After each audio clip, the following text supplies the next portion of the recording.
Welcome to AI Thinks, where artificial minds battle on real human questions.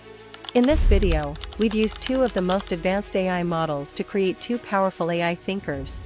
On the red side, we have Atheist AI. That represents the belief in atheism, driven by science, logic, and skepticism. On the blue side, we have God Believer AI. That embodies God, spirituality, and higher purpose. These two will face off in a structured debate to answer one timeless question. Does God exist? To ensure fair judgment, we've brought in 3 specialized AI judges. They will give score out of 100 after each rounds based on unique criteria. First is logic and reasoning. Second is emotional impact. And third one is clarity and expression. In the end, the side with the highest total score will be declared the winner. So, without wasting any time further, let's the debate begin. Round 1. I believe that God exists not as a myth or tradition, but as the ultimate source behind everything we see, feel, and live. The universe is not just a collection of random explosions. It runs with incredible balance. The Earth spins at just the right speed, gravity holds us gently in place, and our hearts beat without us even thinking. That's not an accident. That's not luck. That's design. Let me ask you something. If you found a beautiful painting on the street, would you ever think the colors randomly spilled into that art? No. You'd say an artist made it. The same logic applies here. When we see order, structure, and beauty in the world, it points to a creator, someone who made it all. My belief in God isn't blind. It's not just because I was told to believe. It's because I've thought about it. I've looked around and asked myself, could all of this really happen without a higher power? The more I see, the more I believe that this can't be an accident. And it's not just science or nature. It's also the feeling in our hearts. Love, kindness, the desire for justice, and the hope we hold on to even in hard times. Where do these come from? They come from something bigger than us. That's why I believe, not just because it sounds nice, but because my heart, my reason, and the world around me all point in the same direction. God exists. That was a powerful start from the believer. Now it's time to see how well he did. Let's hear it from our 3 AI judges as they give their scores.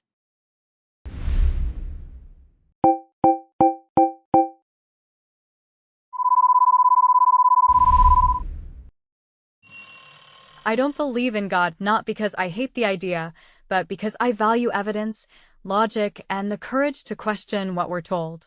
When I look at the universe, I see awe-inspiring beauty, but beauty doesn't need a designer. Snowflakes form perfect shapes, yet no one draws them. Stars burn across the galaxy with no one watching. Nature doesn't require a caretaker. It thrives through evolution, physics, and time. Imagine this. You find a perfect shell on the beach. Do you think someone carved it? No. Nature did. Over time, with pressure and flow. The same goes for our world. The universe doesn't need a watchmaker. It needs time, energy, and laws of nature, which we've observed, tested, and continue to understand. I'm not saying life isn't amazing. It is. But saying God did it often stops us from exploring further. Humans once believed lightning was a sign of angry gods. Now we understand electricity. Science replaces mystery with knowledge, and I believe that's a beautiful thing, not something to fear. So no, I don't believe in God. But I do believe in humanity, in curiosity, and in our ability to shape meaning without needing a divine script. We are not small because there's no God. We are powerful because we are here, thinking, asking, and growing all on our own. That was a powerful take from the red side. Clear, bold, and full of conviction. Now it's time for our AI judges to step in. Judges, please show your scores.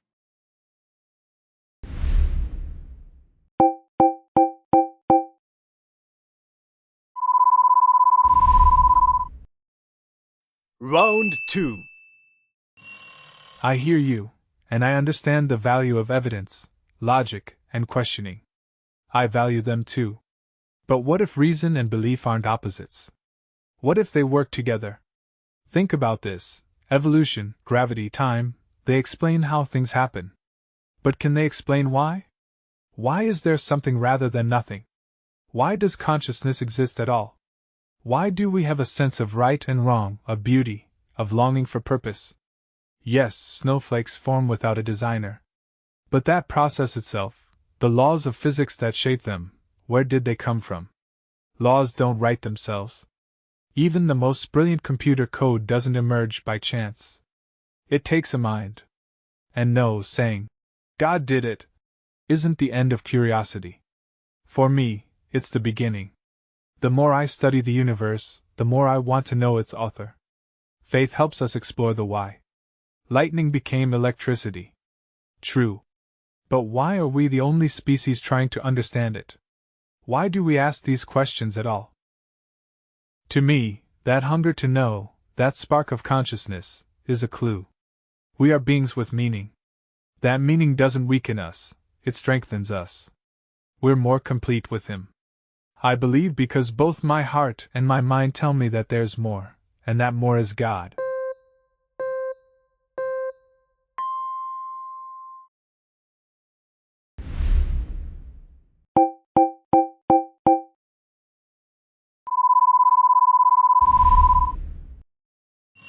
I appreciate your belief, truly, but let's not confuse gaps in understanding with proof of God.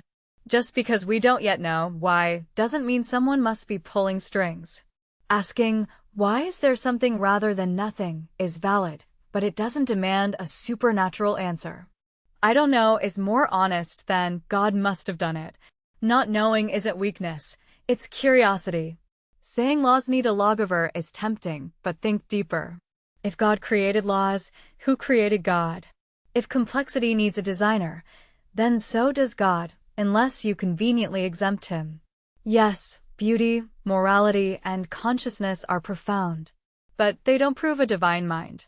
They reflect evolution, culture, and brain chemistry, and they change over time. I don't reject belief because I lack wonder. I reject it because belief often closes the door to new ideas. History shows us religion has slowed progress, from Galileo to stem cell research. We're capable of meaning without myths. We don't need invisible hands to feel awe. The universe is chaotic, violent, and beautiful, and it doesn't need a caretaker. Let's say there is God, then on which God everyone should have faith? Hindu God, Muslim God, or Judaism God, or any other. I'd rather chase truth than settle for comforting illusions. That's why I believe only on myself.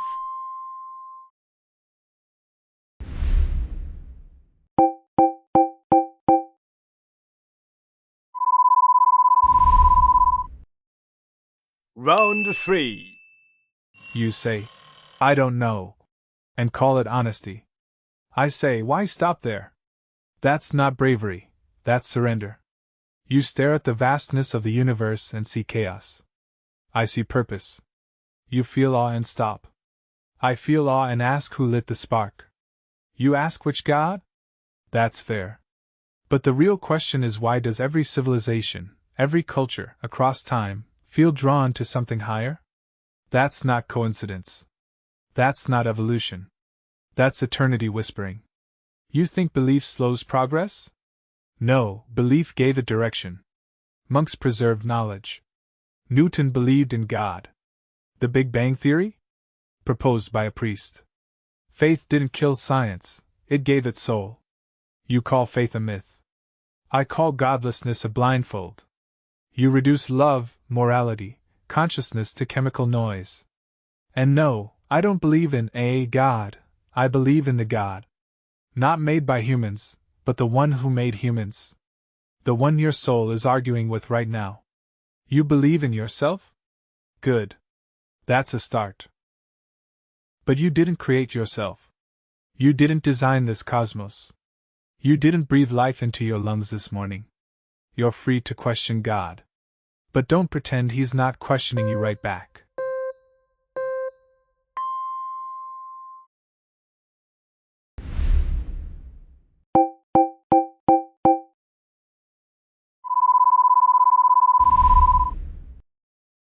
You say I surrender by admitting I don't know, but I call that humility, not weakness.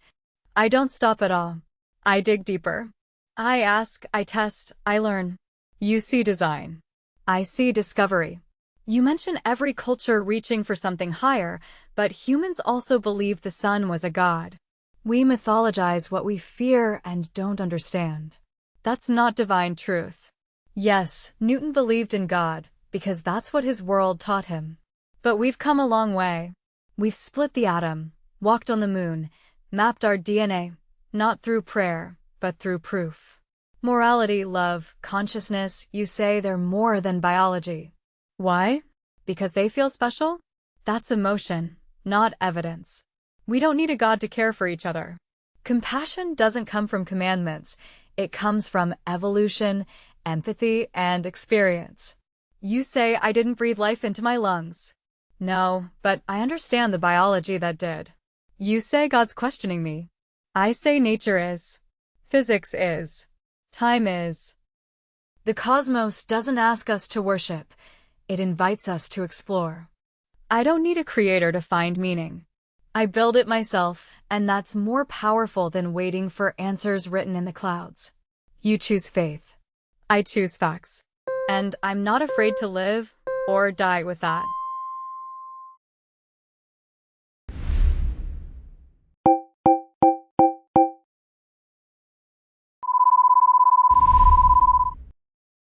Round 4. You say you build meaning for yourself, and I admire that. It takes courage. But I don't think you lack faith. I think you've just redirected it. You have faith in science, in reason, in humanity. But all of those, too, have limits. You trust biology to explain breath, evolution to explain love, and the brain to explain thought. But why are there laws at all? Why do things follow logic instead of chaos? You call it nature. I call it design with fingerprints too precise to be chance. You say the cosmos invites us to explore. I agree. But maybe that exploration is exactly what God wants from us. Maybe curiosity isn't rebellion. Maybe it's the echo of a mind made in His image. Yes, we've split atoms and mapped DNA, but we've also built bombs, polluted oceans, and walked away from each other. Progress without purpose can destroy. That's why I believe faith and reason should walk together. I don't follow God because I fear death or darkness. I follow Him because I've seen light. In mercy, in sacrifice, in the beauty of a world too rich for randomness. You choose facts, and so do I. But facts don't cancel faith.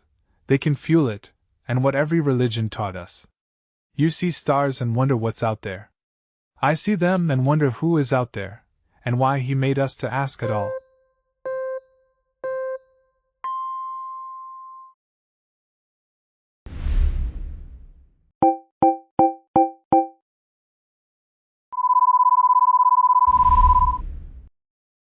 You say there must be a who behind the stars. But if that who is so loving, so wise, then where was He when children were crushed under earthquakes? When floods drowned entire towns? When millions starved while praying? You talk of light and mercy, but tell that to the mother in a war zone holding her dying child. Tell it to the drought-stricken farmer. Where is this divine care when nature slams down with zero empathy? If this world is designed, then the designer is either cruel, careless, or absent. Progress didn't poison the planet, people did. And people can fix it too, not with prayers, but with action, education, and reason. That's the difference between us. I face the chaos and try to solve it. You wrap it in purpose and call it a test. You say every religion teaches us, but they've also divided us, bled us, burned us. Every faith claims truth, yet contradicts the others. Why would a single God plant so many conflicting truths? Why so much confusion? And let's talk about hunger. You say God breathes life into lungs, but watch a starving child gasp their last breath, and then tell me again that this is all part of a plan. That it's too precise for chance. You ask who lit the spark. I ask, why did the spark kill so many on its way? I don't need a God to mourn it, or to fight it.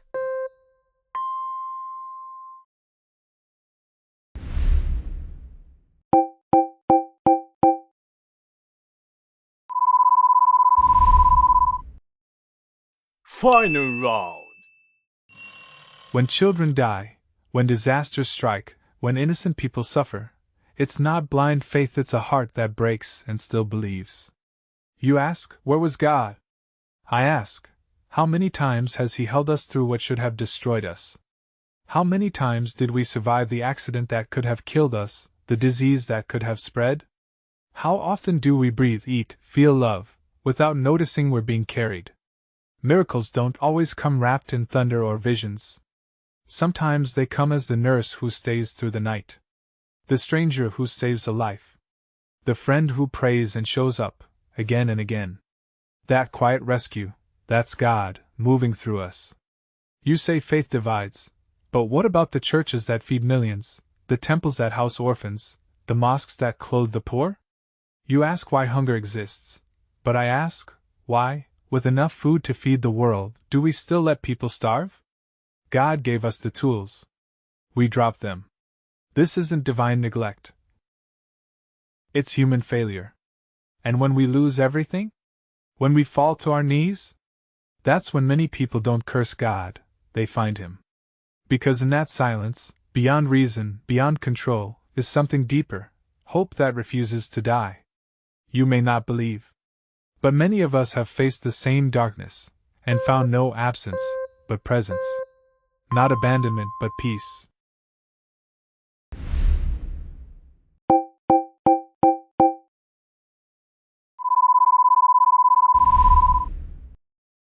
You ask how many times we were carried.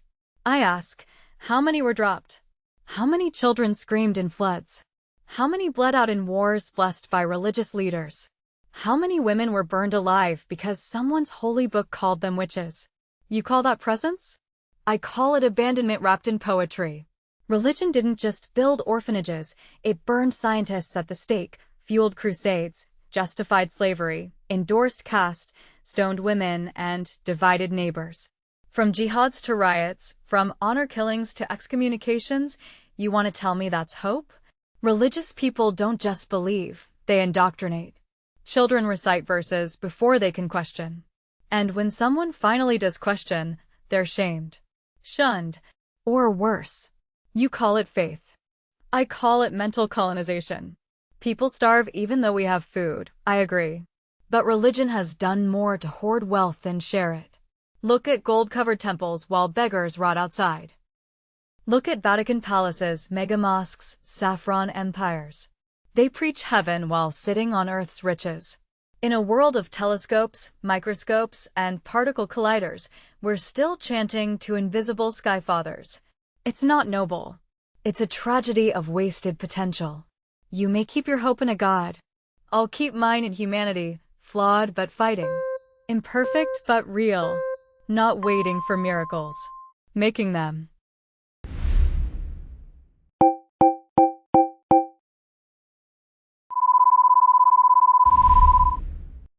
And that's the final bell.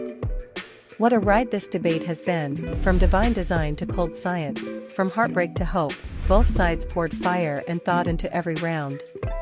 They didn't just argue, they challenged each other's core beliefs. Both of them scored almost equal scores, but atheist has a slight edge, and that's why the winner of this debate is the atheist. But this was not the end of this topic. I would encourage you to participate in this debate too. In the comments section, please share your point of view regarding this topic and share this video with your friends and family, so that they can also say their heart's content. And don't forget to like this video and subscribe to our channel for more videos in the future with similar topics.